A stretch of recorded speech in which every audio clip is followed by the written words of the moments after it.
Hello and welcome. My name is Meepolis, they, she, he, and this is Literally Graphic. And today we are looking at Tell No Tales, Pirates of the Southern Seas by Sam, Mags, and Kendra Wells, published by Amulet Books on imprint of Abrams in 2021. Content notes for genocide and enslavement. I did get some very mixed messages about if this is a YA or middle grade graphic novel.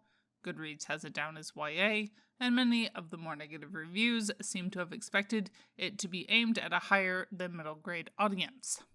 But then, Mags's website highlights the starred review from the school library journal that calls it a middle grade graphic novel, and my library has shelved it with the children's books, not the teens. So I don't feel too presumptuous saying Goodreads is wrong. There's a lot of action, sometimes it ends up being life-threatening, but no gore. Strong language also got swapped out for emojis, which I think is fine, but did annoy a number of reviewers that I perused, which are apparently fans of asterisks. Clicking over to Sam Mag's website, where they describe themselves as, quote, a best-selling author of books, comics, and video games. She's a narrative lead for Wizards of the Coast digital publishing and licensing division, and has written for games like Call of Duty Vanguard, Tiny Tina's Wonderlands, and Marvel's Spider-Man. Sam is the author of many YA and middle grade books like The Unstoppable Wasp, Conquest, Tell No Tales, and The Fangirl's Guide to the Galaxy, and a comic writer for much-loved titles like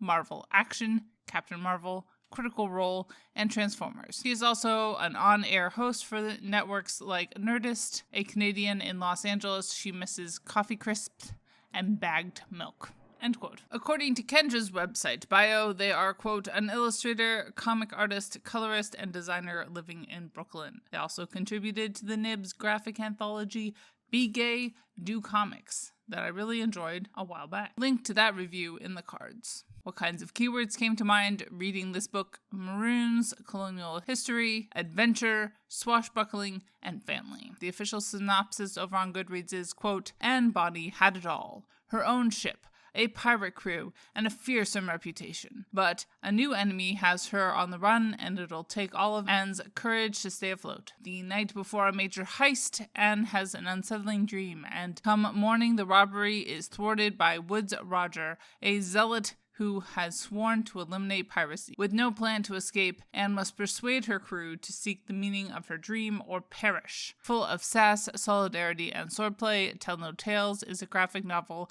about belonging, belief, and how far you're willing to go to protect the ones you love. End quote. As I already mentioned, some of the dialogue was censored by using emojis, a bit childish, but a perfectly cute thing to do for children's literature. Similarly, the characters seem a bit aged down, specifically to appeal to a younger target audience. The other major thing, writing-wise, that made this feel a bit more childish, rather than all ages, was that the narrative was forever skipping past things. I assume to keep the story moving along, but it ends up feeling like we are being told many things and shown relatively little. That said, for what it is, the story is fun and lighthearted with some unexpected plot points. In contrast, art-wise, Tell No Tales is generally highly praised, and I tend to agree. It's not out of this world, but extremely solid. Looking at the different kinds of representation, the most I came across in reading reviews is general praise about the diversity of the cast. I was kind of hoping for some more detailed opinions coming from people who have more personal experience with these histories, but such is life sometimes. As usual, take anything I have to say with a giant grain of salt. Looking at gender, overall, I would say it was largely downplayed. Reading promo material and the reviews felt much more raw girl power than the book itself, where it felt like there was some not strictly binary gender things going on. Sexuality felt similarly downplayed, but with queerness bouncing around. Race did feel like it played a bigger role in this story than I was necessarily expecting, with Mimba taking the crew to the maroon community of Nanny Town and Kati taking them back to her home on Mosquito Coast, now emptied by colonial violence. Finally, the biracial crew member, Sarah, is based off of a real person who deeply questions her father's morals.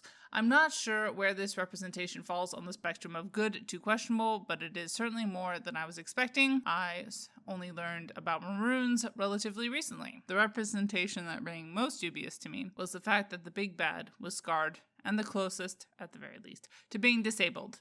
That said, he is also based off of a historical figure, so I'm not sure how much that balances out then. If there had been a bit more diversity on the ability and disability front, it might not have stood out so starkly, which would have been nice. Class felt like the most downplayed, as the story seemed more interested in character development than in exploring how these people would survive as pirates. To conclude, a fun story. I think if that's what you expect, that helps. 4 stars.